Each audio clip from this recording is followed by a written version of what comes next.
It is 7:14 in the morning. You are standing in front of a full wardrobe, and you have absolutely nothing to wear. Not because you have nothing, because you have too much of the wrong things in no particular order with no relationship to each other. You pull something out, hold it up, put it back. Something is missing. 15 minutes pass. You leave wearing the same 3 things you always wear, and some part of you feels like you have already lost before the day has even started. Here is what makes this worse. Research on clothing behavior shows that the average person wears only 20% of their wardrobe 80% of the time. If you own 80 items of clothing, you are living out of 16 of them. The other 64 exist in permanent limbo, taking up space, creating visual noise, and costing you mental energy every single morning just by being there. So what do most women do? They go shopping. Something is missing, so they go find it. They come home with something that looked perfect under store lighting, with the right shoes on the display in that specific context. And then it hangs there, waiting for other pieces that never arrive. The wardrobe gets fuller. The problem gets worse. There is a reason this exhausts you more than it should. In 1998, psychologist Roy Baumeister published a landmark study that revealed something most people still do not know. Every decision you make, no matter how small, draws from the same finite pool of cognitive energy. He called it decision fatigue. The more decisions you force your brain to process in the morning, the worse every subsequent decision becomes. Your wardrobe, if it is not a system, is not just a fashion problem. It is a daily tax on your most valuable mental resource. Barack Obama rotated 2 suit colors, navy and gray, for his entire presidency. He said publicly, "I have too many other decisions to make." Steve Jobs wore a black turtleneck and the same jeans every day for decades. Mark Zuckerberg, the same gray t-shirt. These were not personality quirks. These were engineered decisions. They had all understood the same thing. The wardrobe decision must cost nothing, so that everything else can cost everything. Coco Chanel once said, "Fashion fades, only style remains the same." She was describing exactly this. Style is not what you buy. It is the system beneath what you wear. And once you have the system, the chaos of the full wardrobe with nothing to wear disappears permanently. That system is what this video is going to give you. The first reason the wardrobe problem never gets solved is that most women try to solve it by buying more. Something is missing from your wardrobe, so you go and find it. You see something you like and you bring it home. This feels like progress. It is not progress. It is addition. And addition without a system just means the wardrobe gets fuller, the decisions get harder, and the problem compounds. Think about the last time you bought something that you were genuinely excited about in the shop, that looked perfect under the store lighting, with the right shoes on the display in that specific context, and then got it home and discovered it did not actually go with anything you owned. So it hung there, looking expensive and completely useless, waiting for other pieces that never arrived. Eventually it joined the 80%, the majority of your wardrobe that exists but is never worn. That is not a shopping mistake. That is a system mistake. You are buying individual pieces without any framework to place them into. Without a structure, every new piece is just another isolated object competing for a morning decision you do not have the energy to make. The second mistake is the big wardrobe clear out that is actually just a big wardrobe reorganization. You take everything out, you fold things more neatly, you put things back in a different order. Maybe you buy some matching hangers and it looks better for a few weeks because visual order creates the temporary feeling of having solved something. But you have not removed anything. You have not made any real decisions. You have just rearranged the problem. Real editing is uncomfortable because it requires you to make permanent decisions about things you have paid money for. It requires you to admit that certain things were mistakes, that certain things no longer fit who you are, that certain things were kept out of guilt rather than genuine use. Most people avoid that discomfort by organizing instead of editing. The wardrobe looks tidier, but the 7 a.m. problem remains exactly where it was.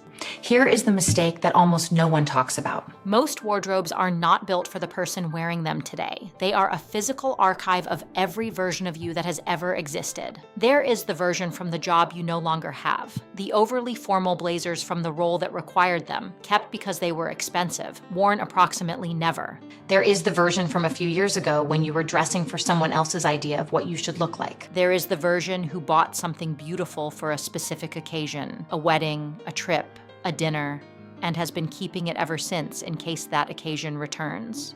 There is the version who thought she would be a different kind of person, more casual, more adventurous, more minimalist, and bought accordingly. All of those versions are still living in your wardrobe. And every morning when you open the doors, you are not choosing from a wardrobe built for you. You are navigating an archaeology site of every woman you have ever been or tried to be. No wonder it is exhausting. No wonder nothing feels right. The wardrobe does not belong to you. It belongs to everyone you used to be.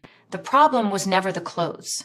The problem is that you have been building a collection instead of a system. A collection is passive. It accumulates. Things enter it without having to justify their presence. A system is active. It has a logic. Every element earns its place by performing a specific function. A collection gives you more decisions. A system removes them. The women who get dressed in minutes, who always look correct, composed, and entirely like themselves, are not women who own fewer clothes by accident. They are women who have built a system, whether consciously or not, and that system is what we are going to build today. By the end of this video, you are going to have a complete framework for building a wardrobe that works like a system, not a shopping list, not a mood board, a structural method that you can apply immediately to what you already own, and that will tell you with complete clarity exactly what to keep, what to remove, and what, if anything, you genuinely need to add. Specifically, here's what this video covers. First, the edit protocol, a clear step-by-step method for remove everything from your wardrobe that is costing you more energy than it is giving you. This is the foundation. Nothing works without it. Second, the architecture method, how to build a wardrobe around 3 structural layers that work together automatically so that any combination you pull out is already correct. You will never stand holding 2 things that don't go together again. Third, the acquisition rule, a single question that from this point forward filters every single thing before it enters your wardrobe. This one rule will save you more money, more time, and more morning frustration than any other change you could make. And finally, the identity anchor, the one element that makes your wardrobe uniquely, unmistakably yours. This is the difference between a wardrobe that is organized and a wardrobe that is powerful. Let us start with the foundation.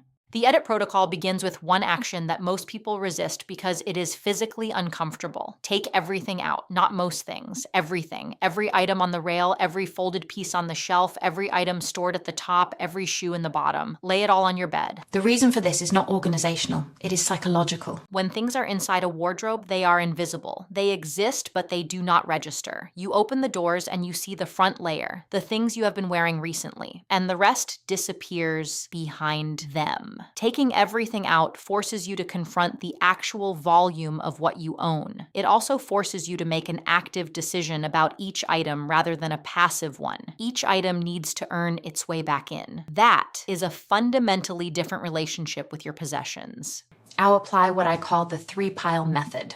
As you pick up each item, it goes into one of 3 places, and your decision must be made in under 10 seconds per item. If it takes longer than 10 seconds, the item does not go back in the wardrobe. That hesitation is your answer. Pile 1 is keep. These are the pieces you reach for automatically, that fit correctly right now, not when you lose weight, not after you get it altered right now, and that make you feel like yourself when you wear them, not like a previous version of yourself, like the person you are today. Pile 2 is remove. This is everything that falls into any one of the following categories. It does not fit. It has not been worn in 12 months or more. You keep it out of guilt because it was expensive or it was a gift or you feel like you should wear it even though you never do. It belongs to a previous version of your life that no longer exists. It needs something else to work, a specific top, a specific shoe, a specific occasion, and that something else is not reliably available. Any one of these reasons is sufficient. The item leaves. Pile 3 is repair or alter. These are pieces with genuine quality that are not working only because of a specific fixable issue. A hem that is too long, a button that is missing, a seam that has opened. Give yourself 2 weeks. If you have not taken it to be fixed in 2 weeks, move it to pile 2.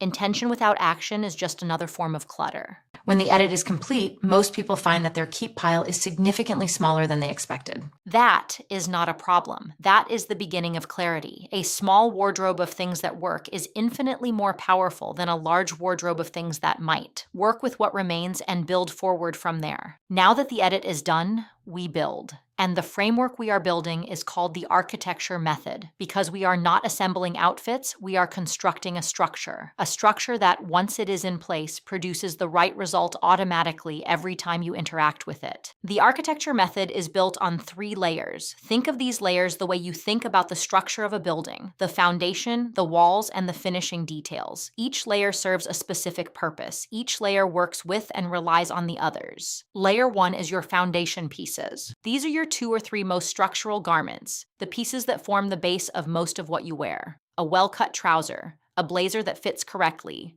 a dress that works across multiple contexts. These pieces are not exciting. They are not meant to be exciting. They are meant to be structurally sound. Think of them the way an architect thinks of load-bearing walls. Not decorative, not visible, but absolutely essential. Everything rests on them. Layer 2 is your texture pieces. These are the items that give your outfits dimension: a cashmere knit, a silk blouse, a tailored coat. They are chosen not just for how they look, but for how they feel and how they register on other people. The texture layer is where quality becomes physically apparent. A cotton t-shirt and a silk blouse occupy the same visual space from a distance, but in a room, in person, in conversation, the difference is felt before it is identified. The texture layer is how you communicate quality without announcing it.